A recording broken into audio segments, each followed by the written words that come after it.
Hi, everyone. This is Christine Whitmarsh with Christine Inc. I am a ghostwriter who helps people write books, but I'm also quite the project management geek, which is why I'm so thrilled today to have as my guest the co-founder and president of 37 Signals.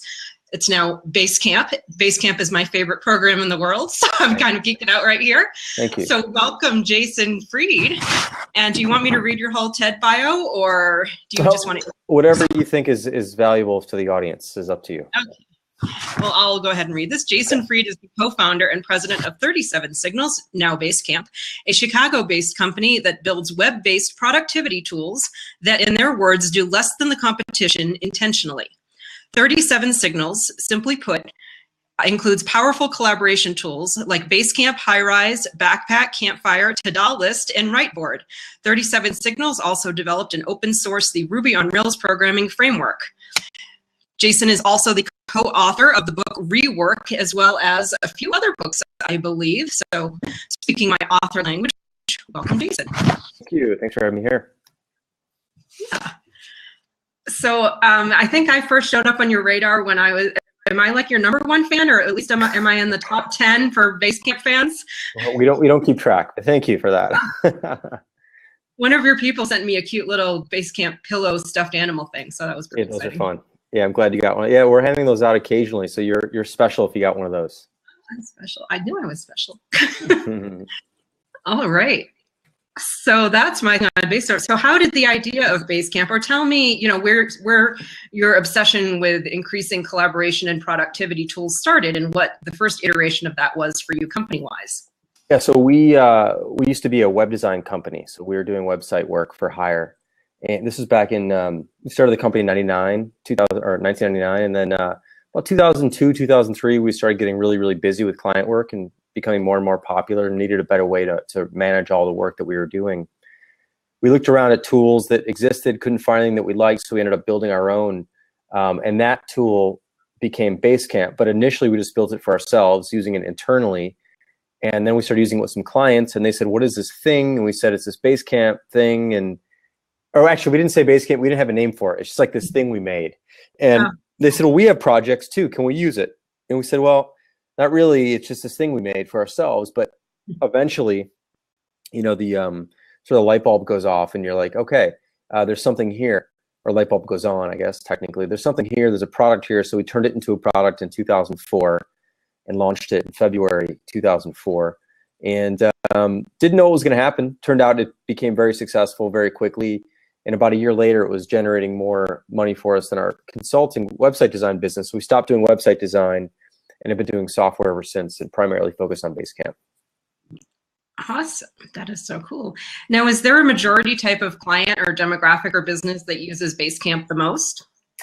Yeah, you know, a lot of, first of all, it's for small businesses primarily. So most of our clients, customers, I should say, have fewer than 20 people in their company. Many have fewer than 10. A lot of sort of client services, creative design firms, agencies, marketing firms, PR firms, consultants, writers, people who typically do work for clients or service clients, or in the creative field.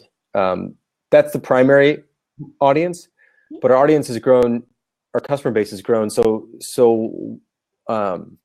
diverse over the years. Basically, we have people, I ran in the course of a week, this is a few months ago, I ran into 2 people who use Basecamp. One was a kindergarten teacher, she uses it in her classroom, and the other person was a oil explorer, and every time they drill a new well for oil, he's based in Qatar. Every time they drill a new well for oil, they spin up a new Basecamp project and keep track of the whole process there. So it's like wildly different use cases, but no matter what you're doing, there's just a handful of things you need to do. You need to keep track of things, you need to talk to people, you want to keep things organized and have deadlines, and you've got some artifacts, some files, some stuff. You just got stuff you need to keep in one place so everyone can have access to it and discuss it. So that's what Basecamp's all about, and it really doesn't matter what you're doing, you can still use it. Exactly, and that's why I love the oil thing. That's really cool. That's exactly the first type of demographic you described. That's exactly how my company uses it, because we help people write their books and develop them and promote them. So we sometimes have clients for several years, and you can imagine all the writing projects, and it used to be a matter of just digging through files and folders all over hard drives and everything, and to be able to have, you know, each client's area with their many drafts and files and marketing materials and everything, it's completely changed the way we do business. So thank you for that. Yeah, I'm really glad to hear that. Thank you for using it. Yeah, use it every day. Great, thank you. Yeah. Let's see. So I know that one of your passions is thinking about collaboration and productivity. So what kind of things have you learned over the years about pulling together really gigantic projects, whether it's, you know, oil drilling or creative projects that involve a high level of collaboration and productivity? You know, here's a couple things. Whenever you're working with a group of, so, all right, I'll start with this actually. People are really good at their own messes, but they're really bad with someone else's mess. So, for example, my desk is kind of a mess, but if I had to get my keys, I know exactly where they are. They're like over there in the corner underneath this thing. Like, but if I ask someone else to go find my keys on my desk, which is a mess to them, but like organized to me, even though it's a mess, they wouldn't be able to find them. So a key thing when working with people is a shared common structure of information. All the tasks live over here. All the announcements we need to make live over here. All the PDFs and illustrations and images and files and documents and spreadsheets, they live over here. Like putting things in the right buckets where everyone knows where things are is really important when you're working with a group of people. Again, everyone kind of knows their own system, their own personal mess, but everyone else's messes is extremely messy to other people. So that's the thing I've learned, and that's what Basecamp's built around, is like it's predictability, it's reliability, it's consistency. When you're working with 6 or 7 or 8 people, there's only one place to put to-dos. There's only one way to assign those to-dos to people. It's very straightforward in that way. I think that's really the key to working with people, is having a shared system that establishes some key usage patterns and guidelines, so nobody can do it wrong, basically. And everyone can find everything and they know where to go to find it. So I think that's a really important component of this. That's so cool, because when I think of productivity and collaboration and organization and Basecamp and all these very kind of squared away neat words, and then you just give me this explanation that really positions you as the forensic anthropologist of mess, which is like a whole different type of word. That's a good title. That's my new title. I like that one. Awesome. Yeah, but you know, the thing is, everything's a mess, right? Every project is a mess. There's chaos. It's just like sort of the condition of the world and the reality of projects. It's like we're all under more work than we can handle at some level, so things get messy. It's just like coming to terms with that and going, okay, it's messy. The more people are involved, the messier it's going to be. So we need to have a system that's organized and predictable, so everyone can find what they need and they know where to go to get it, and they don't have to ask each other, where is this? Where is that? Oh, it's in Basecamp. I know where it is. So that's sort of the core premise behind it. Yeah, one of the things I love is the search functionality. It seems to be a little bit psychic, because I can just go in there and like, I know it's in Basecamp somewhere. I don't know exactly which area. Even if I have the slightest idea where in Basecamp, I can type it and the thing knows what I'm thinking. Yeah. Which I enjoy. Yep, definitely. I appreciate it. When a program reads my mind, that's fun. Yep. Yep. Let's see. So I've come to know you through your columns in Inc. magazine every month, which I enjoy very much. Thank you. And as I mentioned at the top of the interview here, you're also the author of, is it 3 books so far? Yeah, we wrote another book a long time ago, but I feel like that was in a different era. So basically, let's call it 3. Okay. Yeah, Rework, Remote, and Getting Real are the 3 sort of big popular books. So there's a theme, or did that just happen by accident? Getting Real was the first one, and that happens to have a RE in it, but it's not, you know, it's okay. Rework was the most popular book we've ever done. That was our second book, and we just decided that the third book should play off the theme. So that's where Remote came from. But of course, it's not really, it's also just a word, just like real is a word, just happens to start with a RE. But we've thought we've thought about writing another book, and so we're probably going to play off the theme again on the third book and maybe a fourth book at some point. So I think it's working for us. So I think we're going to stick with it. Very cool. And as a writer, I'm a complete alliteration geek. So I'll ask my clients and friends. I do this stuff all the time. Yeah, it's fun. It's fun to figure out, like, what could it be? You know, read this or read that, or like, some people are like, maybe it's time to retire. I'm like, well, it's not quite right yet for that, but that fits the pattern. So anyway. Reboot, all kinds of re's. Yes. That's cool. So any specific trigger that made you switch, not switch, but expand from columnist to book author? Because obviously I know this just from what I do, it's a completely different feat to write I would imagine about 800 word column versus a 50, 60,000 word book. So how was that transition for you as a writer? Yeah, it's definitely different. We started out writing. It's funny, we started out writing on our blog, basically. This was back in like 1999, like early days of it wasn't even called blogging then. It was like just sort of, I don't even know, it was just like journaling, or I don't even know what it was called, right? But we'd write these sort of short form articles and thoughts and whatever. And at some point we realized we had a collection of them. And so now that we have a collection of them, well, maybe we have a book. So we kind of looked at the collection of things we'd written as maybe 100 essays or something like that. And like, some of them were better than others, and some of them were really good, and some of them were okay. And then some of them were missing. Like there's other things we wanted to say that we hadn't said. So we took a lot of the blog entries that we originally put together, refined them, added a few more, and then shipped our first book called Getting Real, which was basically a collection of those essays around a certain theme. And then we did the same thing over the next few years. We started just blogging and blogging and blogging, and realized, hey, now we have a book's worth of material. So let's wrap that up. Let's tighten it up. Let's tweak it. Let's make sure it has a unified voice because different people are writing. And let's call that a book. So we call that a book. And so we've sort of done it that way for the most part. So I think we always write in short form stories, essays, 800 words, 600 words, 400 words, shorter pieces. And then we eventually decide that we have a collection of those that are worth gathering up and then filling in the gaps, places we missed, and then giving a cohesive story and the whole thing. But that's kind of how we've always done it. So for me, it's the same. What's different about it is the collection of them. And then when you write them over a series of years, like your tone changes and the way you write changes. So the hard part is editing them down into a cohesive sort of, it feels like it was written all at the same time, even though it was written over time. But the ink articles are different for me because I write a monthly column and I have a deadline, and like I've got an editor, and that's what's different about it, is like writing on someone else's schedule versus my own schedule.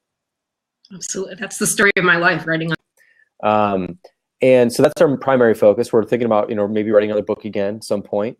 I'm also working really hard to try and make this company the best company it can be. Mm-hmm. So my general feeling is that your company should be your best product, because it's the one that makes all the others. So if the company's not functioning well and people don't feel like they're being treated fairly and the environment isn't any good and people don't have enough time off and all these things, like that's going to leak its way into the product, and the product's going to reflect that frustration or that unhappiness. So I'm trying to make sure the company is running as smoothly as possible. And we're doing just great things for people here and that sort of stuff, because I think that makes way into the product as well. So that's a big part of my effort these days is that. And then, it's summer. So we do 4-day work weeks in the summer. So we have Fridays off typically. And so I'm trying to enjoy the summer months a bit here in Chicago, where it's not always nice all year round. This is a good time of year, so it's nice to enjoy that. Got a 2-year-old at home now, so that's a new thing for me. Trying to balance that time and, all that stuff. So that's fun. Just kind of rolling with it. We do this podcast too called The Distance, which is we feature these stories. We feature small businesses that have been around for 25 years or more. And the idea is that it's really easy to start a business. What's really hard is staying in business. And if you've been in business for 25 years, you figured something out. It's not a fluke.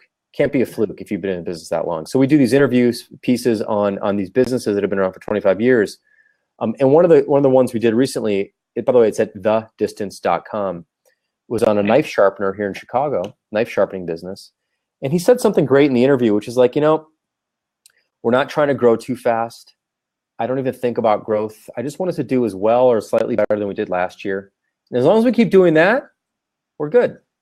And every year isn't always that, but as long as we mostly do that, we're fine.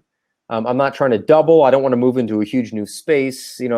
I don't want to take on extra headaches of more employees and a bigger office and a bigger business and more customers. I just want to do basically as well as we did last year and do a little bit better. And I like that spirit a lot. So I've been trying to kind of, it's in our industry, it's very easy to get carried away with trends, rapid growth, that stuff. And I'm just trying to keep us grounded and be like, let's just do better than we did last year. We've done this every year since we've been in business. And, we might want to do slightly better than we did last year, but like, let's let's keep doing what we've been doing and doing it well. And like kind of lowering the pressure on this idea of having to grow all the time in significant ways. So I'm focused on that and that kind of thing. Anyway, trying to build a saner kind of sustainable business that doesn't burn itself out by pushing everyone too hard and trying to grow too fast, that sort of thing. See, that would be a novel concept if you could put a "re" in that for the next book about sane and sustainable, because you're absolutely right. With the startups, we hear scaling and big. And I don't know how, I have to ask like every tech person if they watch the show Silicon Valley, because I'm a total geek about that. Yep. I think, I think for me, it's like the name of that book, because I've been thinking about this. And I think the name of that book would be Relax, which is like, just relax a little bit. Business doesn't have to be chaos all the time. It doesn't have to be hairs on fire all the time. Like, yeah, there's moments when things are chaotic and you're under more pressure. There's always going to be some of those moments, just like in life, there are those moments. But hopefully, most things are manageable and sustainable. Because if you want to do them for a long time, like you want to live for a long time, you can't be completely stressed out all the time. You will die young. Like, it's just what'll happen. And I think businesses will die young too if they're just stressed all the time. It's a very similar thing. So just thinking about like, how can we relax a little bit more at work? I don't mean goof around. It's not about that. It's just like remove some of the artificial pressures that we've all created for ourselves and just do a little bit better than we did last year. And that's kind of a good way to exist, I think. I agree. Yeah. I agree 100%. Business, life, everything, sane, sustainability, relax. Yeah. Trying as best we can, Something there. Yeah. So what do you love the most about everything you do every day? You can include the dad part too. Well, yeah, now it's that for sure. Being a father has been really special for me. I wasn't ever sure if I wanted kids. I wasn't even sure if I ever wanted to get married or anything like that. And like, turned out those were both very good decisions. So I'm very happy with those decisions. So I'm enjoying that. Since this is more of a work topic talk, I'll stick to that. I like that we as a business can do things our own way, and we report to our customers versus investors, or versus public markets, or versus expectations of a scene or a city or a region, or a way to be. We just do our own thing our own way and make sure that our customers are happy, so they keep paying us because they're the ones who fund us. We're 100% customer revenue funded, so we don't take any outside money. So like that, our interests are aligned with our customers, and that's just a good place to be, to remember that every day. That's how I want to keep it. And so that's really fun to know that, and then to try new things occasionally that would be sort of impossible to try if someone else was paying our way, like if an investor was paying our way, or doing things that they wouldn't understand why we would do something like that if we had to justify it to somebody else like that. So it's just nice not to have to do that. So I love that. I love sort of being in control of my own schedule that way, where we don't have to sell the business in 5 years. Like I don't want to do that. I want to build a business and stay in business for as long as I can, just like pretty much every other business wants to do. In our industry, for whatever reason, people like to build things and sell things quickly. I want to be in business for 30 years if I can, 40 years. I don't, who knows, 17 years so far, but who knows, right? So it's fun to work on that. And again, to do that, you have to build a sustainable company. Yeah. It's not going to run on fuel or depend on external fuel that, based on investors or whatever. So anyway, it's nice to maintain that kind of culture here and enjoy the people I'm working with. And it's kind of, I was at this conference recently. I was sitting next to this woman, and we were talking about business, and she's a small business owner. It's a small business conference, and someone was going around the audience asking questions. One of the questions was, how many people do you have in your business? And she didn't refer to people as people. She actually referred to them as mortgages. And I thought this was interesting. Before she goes, I have 50 mortgages that I'm responsible for. And her point was that she has 50 employees, but they have lives, and their lives depend on the company functioning, the company being profitable, the company staying in business, because they have to pay their own mortgages and they've got their own expenses. And it was a nice way. It was like an interesting, I'd never heard it put that way, but I think of it that way too. And that, like, I feel like I have a responsibility to many families now. We have 50 people in our company. Many people are now starting to have families. And even if they're not, it doesn't matter. But just like they have lives, and their lives are funded in part by this company. And I feel responsibility to make sure that, that can continue. So that's a fun thing too for me. That's cool. It just occurred to me with my clients, I think I'm responsible for people's legacies. Yeah, right. Because you're like a ghostwriter too, right? So it's like writing. Yeah, I help people write their biographies and memoirs. So I really kind of feel like the caretakers of the legacies they'll leave behind. Yeah, that's really cool, and it just puts you in a different state of mind than like, I'm doing this for $6,000 deal or whatever. Like, I'm making up numbers, right? But like, it's like more like, this is an important thing for this person, and I'm helping them, and that feels good. I just I can see how that would feel very nice for you. It does. It's the thing I love most about what I do, to answer my own question. Awesome. So that's all cool. I have. Yeah, and it's great.